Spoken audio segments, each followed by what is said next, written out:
Assalamualaikum warahmatullahi wabarakatuh. Kita lanjutkan mata kuliah Data Warehouse untuk pertemuan yang ke-6. Hari ini saya akan membahas tentang desain logical dengan skema Fact Constellation ya, atau galaksi skema. Ya, di materinya sudah saya upload di virtual class. Nanti silahkan di download dan dipelajari, dibaca. Untuk hari ini tidak damit. Nanti video record dari penjelasan saya ini akan saya share di rekaman video di bagian ini. Untuk diskusi dan latihan soal nanti silahkan dikerjakan sesuai dengan kelas masing-masing. Ini adalah materi pertemuan yang ke-6 yang sudah saya share di virtual class tentang skema Fact Constellation atau skema gabungan atau galaksi skema.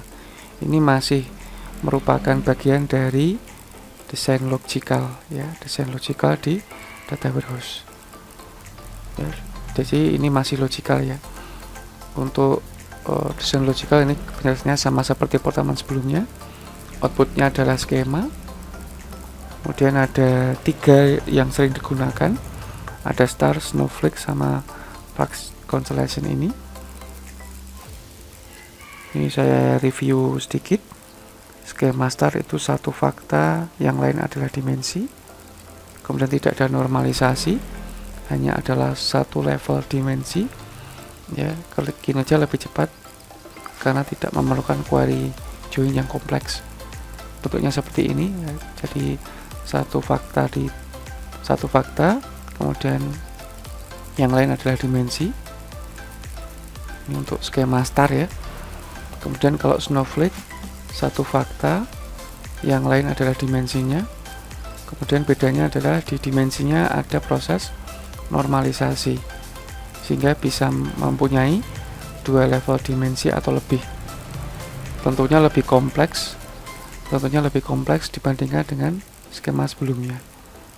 Kinerjanya lebih lama ya, tapi lebih mengurangi redundansi data, sehingga penyimpanannya lebih sedikit ya. Untuk berikutnya adalah lebih mudah dalam melakukan update dan maintenance ya. Kemudian proses membuatnya itu bisa dimulai dari skema star, kemudian dimensinya yang dinormalisasi. Bentuknya seperti ini. Jadi tadi kalau star hanya ini, kalau snowflake itu ada tambahan dimensi dari dimensi tertentu ya. Jadi supplier ini didapat dari produk. Jadi siapa yang menyuplai produk ini gitu ya. Makanya muncul dimensi supplier. Kemudian untuk ini ada lagi dimensi kota. Ini muncul dari dimensi customer. Jadi dimensi kota ini muncul dari dimensi customer. Ya, jadi customer ini dari kota mana, alamatnya di mana gitu ya. Makanya muncul dimensi kota. Supplier juga sama ya, gitu ya. Ini untuk snowflake.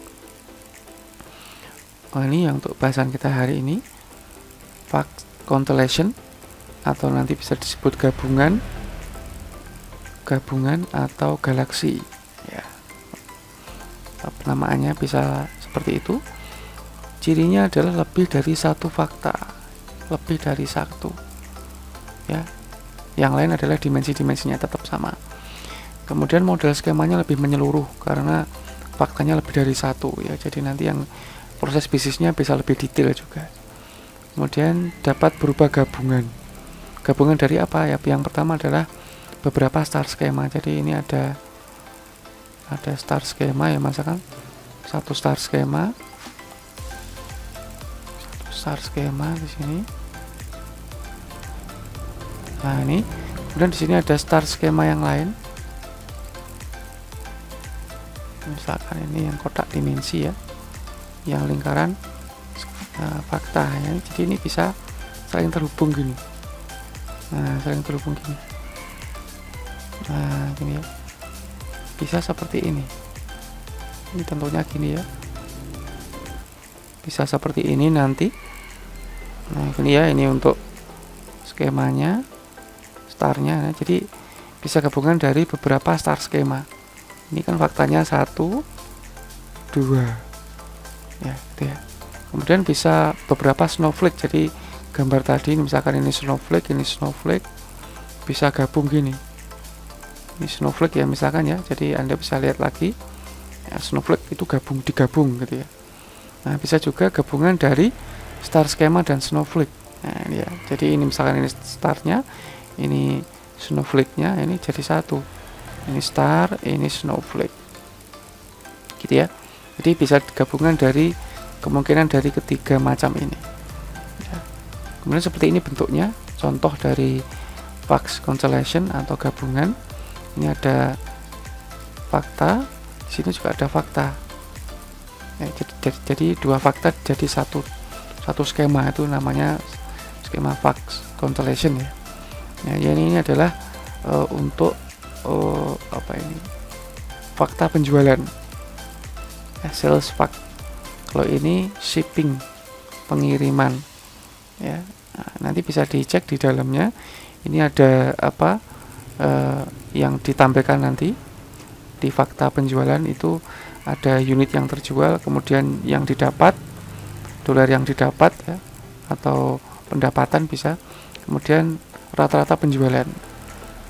Ini ada 3 green, 3 misur ya. Kemudian yang di sini ada pengeluaran ya, pengeluaran dan berapa unit yang telah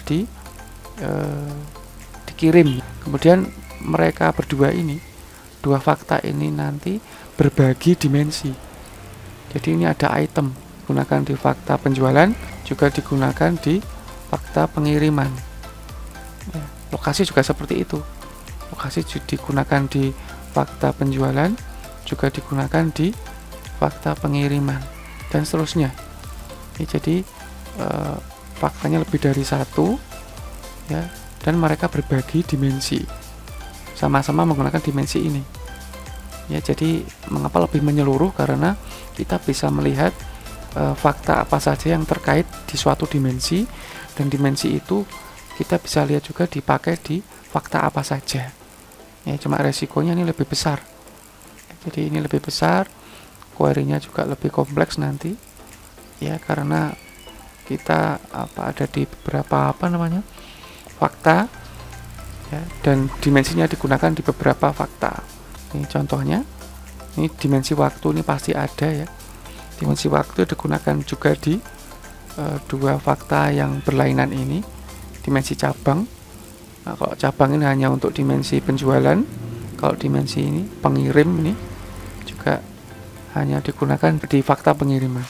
Jadi memang ada beberapa dimensi yang hanya digunakan di fakta tertentu, ada beberapa dimensi yang digunakan oleh beberapa fakta ya. Jadi itu tergantung kebutuhannya. Makanya ini kalau pakai konstelasi ini analisanya harus lebih kompleks. Kemudian kalau saya kaitkan dengan project planning yang sebelumnya saya jelaskan, itu kita bisa memberi contoh.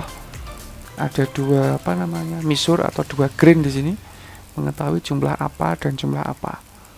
Nah, jadi ini nanti bisa jadi fakta 1, bisa jadi fakta 2 ya. Nah, kalau ininya sama, ininya juga sama ya, tetap melalui proses ini. Proses bisnisnya juga sama ya, menentukan proses bisnisnya dulu dan seterusnya.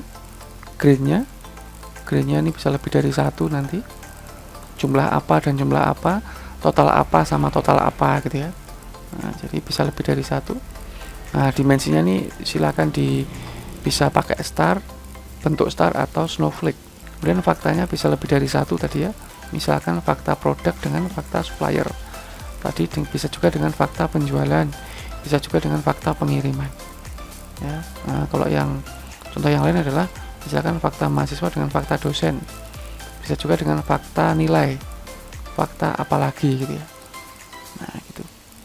Kemudian untuk tugasnya di sini nanti silahkan Anda coba buat bentuk desain logical untuk skema Vax constellation ya. Kalau diperlukan perubahan analisa silahkan diubah gitu ya, silahkan dicoba. Itu yang bisa saya sampaikan hari ini mengenai fakta constellation ya. Semoga bisa dipahami. Assalamualaikum warahmatullahi wabarakatuh.